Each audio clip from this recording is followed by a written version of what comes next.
Here's a shot indoors, the night scenery mode on the left. It's no flash. I'm on a tripod. It's just a time exposure.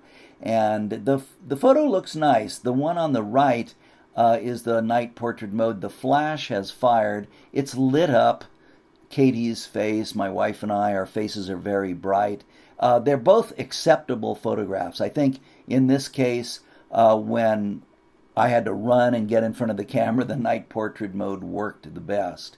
But it's up to you. You really need to familiarize yourself with both of these modes.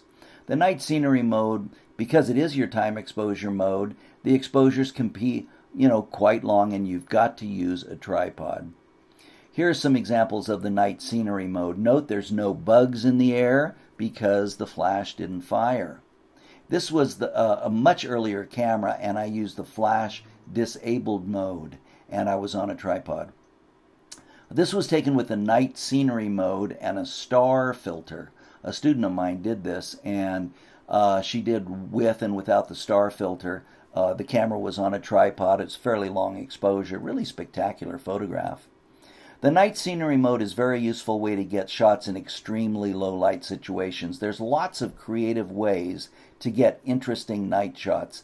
My nephew's son is just standing at a window, and he's looking into a retail store, and I've got the camera pushed against the glass, and I'm using a monopod actually. So my light source is actually kind of the opposite of your normal window light portrait, because it's nighttime outside, but I'm using the store lights to light him up.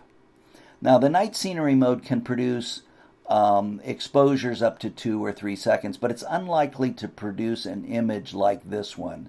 This shot took 30 seconds. The wave came in and went out while the shutter was open, and it created this fog-like effect because the only things that stayed still were the rocks.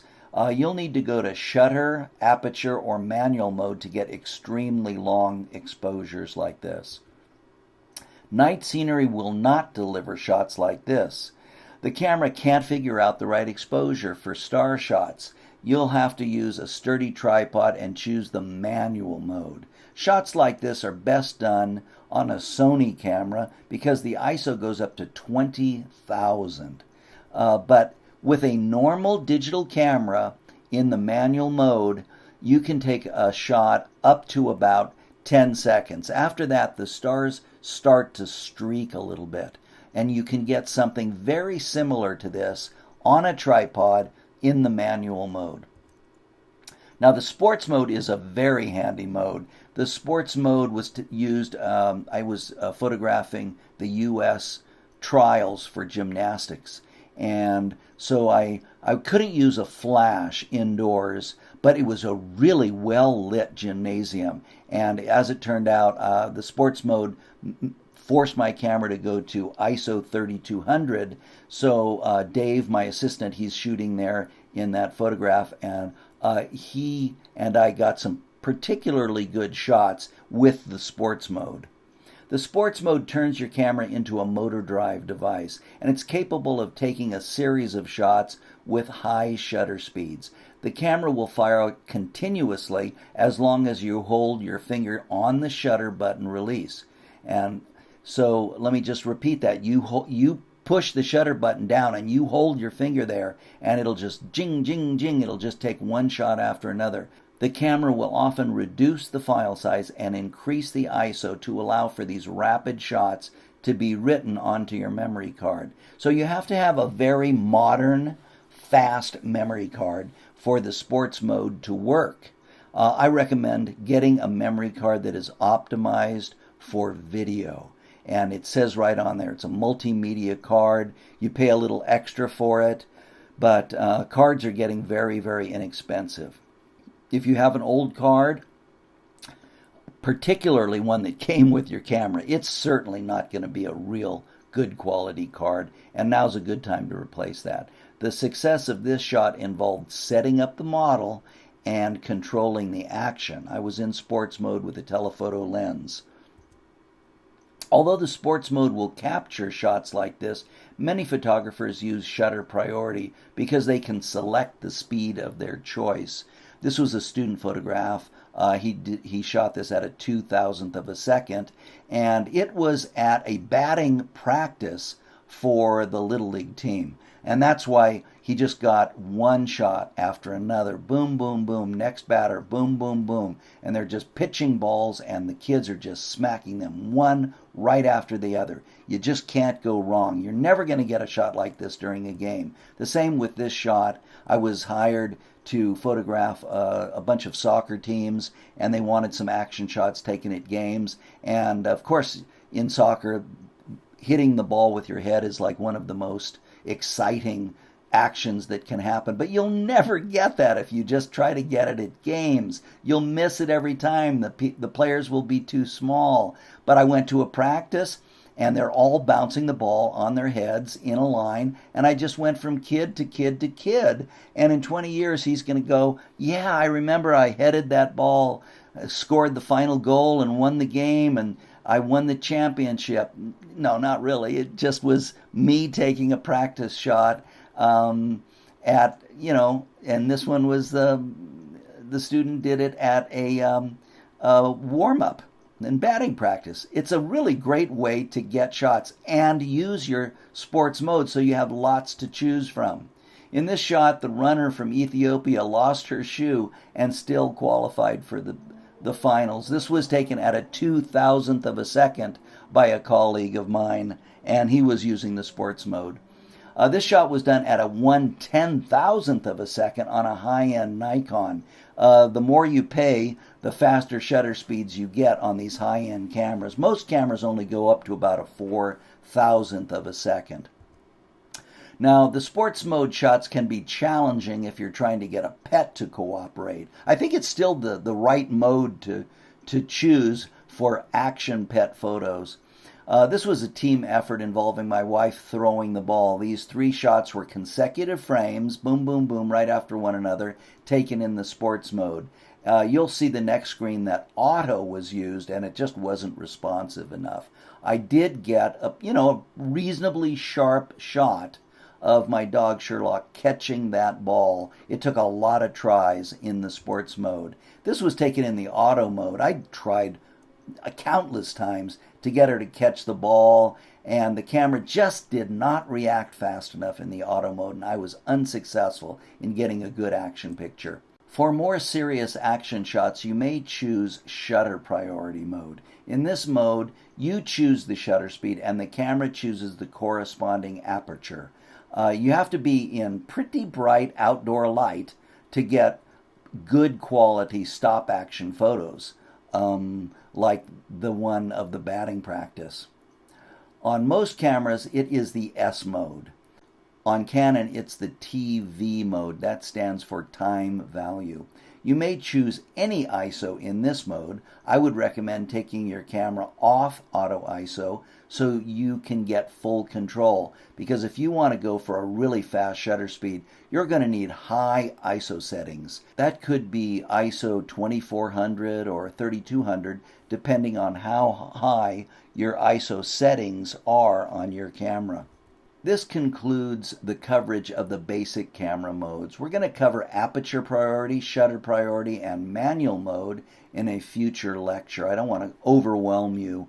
Let's talk about your assignments for this week. They're going to require 9 shots. In each series of shots, your first exposure will be in the auto mode, followed by a photo of the same subject in the recommended mode that I have put onto that particular series. This will allow you to see how effective various modes are with your camera, because all camera models perform differently. So let's look at the portrait assignment. That requires 3 shots. Here is a granddaughter of mine. I'm in the auto mode on the left, the portrait mode in the center, and I have used the disable flash mode on the far right. I did this in open shade. I recommend that you do these shots outdoors in open shade and have a very clean background. And you're going to place all 3 shots on one screen. The auto mode just tended to overexpose. I thought the portrait mode did a very nice job, and it also blurred the background a little bit more. The disable flash mode was also quite good, and it created just a tiny bit more contrast. In my camera, the portrait mode has a flash that fires a little bit in this situation, and it reduces the contrast. You can see a little shadow under her chin resulting from the flash. I thought that the disable flash mode was just a little more contrasty, and I liked that a little better. But of course, the portrait mode in the center has the better expression. This is another assignment that you have. And again, we see that the labeling is critical when you put these screens together. There's two shots on this one screen. We're going to have week 2 at the top. It's part 2 of the assignment, your name, and then you're going to describe what's going on, the auto mode versus the night portrait mode. The auto mode is on the left, and right next to it is the night portrait mode. My granddaughter just held that pose. They're almost identical. You can see that in the auto mode, we don't see the background very well. She's being flashed, and the background isn't getting flashed because it's far away. The night portrait mode left the shutter open long enough to show what's going on in the background. I think it's a little better of a rendering for this particular scene. In this one, it's part 3, auto mode versus night scenery mode, or the disable flash mode if that's what you have. The auto mode in the left, the flash fired and it flattened out their faces. There's no magic to that photo at all. I waited quite a while for the lights at the boardwalk to come on. I had them reposition their car. I posed them a lot better. And the camera flash was used to fire a second flash on the left, which I described. So if you choose a location near a street lamp, your results will look kind of similar to the one on the right. I'd like you to have some lights and detail in the background so you can see whether the background is lit better in the auto mode or the night scenery mode. Now we're going to go to the auto mode versus the sports mode. And you can see I missed the action. I tried many times on auto mode. I was unsuccessful, but I did get a pretty good photo in the sports mode. If you don't have a pet or someone to run around, you can just do this. I just went close to a wall, so there was no distracting elements in the background, and I was just tossing up an orange and photographing it in the auto mode, and then I tossed it up and photographed it in the sports mode. You can see that the auto mode, you can see that the orange is blurred. It's just not a super fast shutter speed. The auto mode it picked a shutter speed that was kind of slow. The one on the right was the sports mode, and it's just tack sharp because the shutter speed is very short in the sports mode. Your assignments for week 2 are as follows. It's a 4-part assignment with 9 total shots, and they're worth a total of 45 points.